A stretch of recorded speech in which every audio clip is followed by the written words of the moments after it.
Tipid-tipid muna sa kuryente. Magpapatupad kasi Meralco ng taas singil sa kuryente ngayong buwan. Kung magkano, alamin sa Frontline Report ni Kari Cator. Baka yung 3 months. Samantalahin ang malamig na panahon at huwag na munang mag-aircon, lalo't may nakaambang taas singil sa kuryente ngayong Pebrero.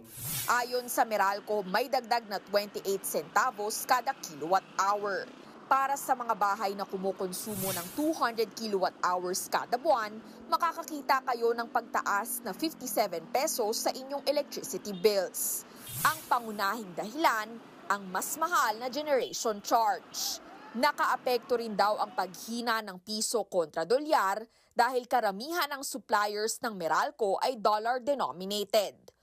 Ang ilang customer nangangambang magtuloy-tuloy na ang dagdag singil hanggang sa tag-init. Marami kaming gamit sa bahay. Yung ginagamit namin rice cooker, bumalik kami sa pagsasaing sa kaldero. Hindi inaalis ng Meralco ang posibilidad na magtaas ulit ng singil sa susunod na buwan dahil na rin daw sa paglaki ng demand sa kuryente.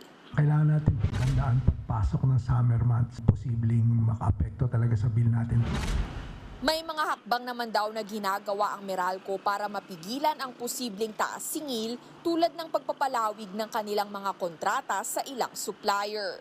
Maaaring makatulong din ang 19 billion pesos na refund ng Meralco na posibleng maramdaman sa inyong mga bill simula Marso kung maaprubahan na ito ng Energy Regulatory Commission o ERC.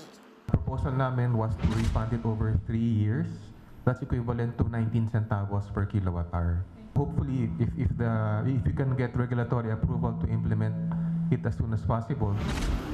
Nauna nang ipinag-utos ng ERC ang refund ng Meralco para sa mga sobrang koleksyon mula July 2022 hanggang December 2024. Nagbabalita mula sa Frontline, Kari Cator, News 5. Mga kapatid, Jiggy Manikad po, iba na ang may alam at may pakialam sa panahon ngayon. Para sa konkreto, kumpleto at komprehensibong balitaan sa Frontline, mag-follow at mag-subscribe sa social media pages ng News 5.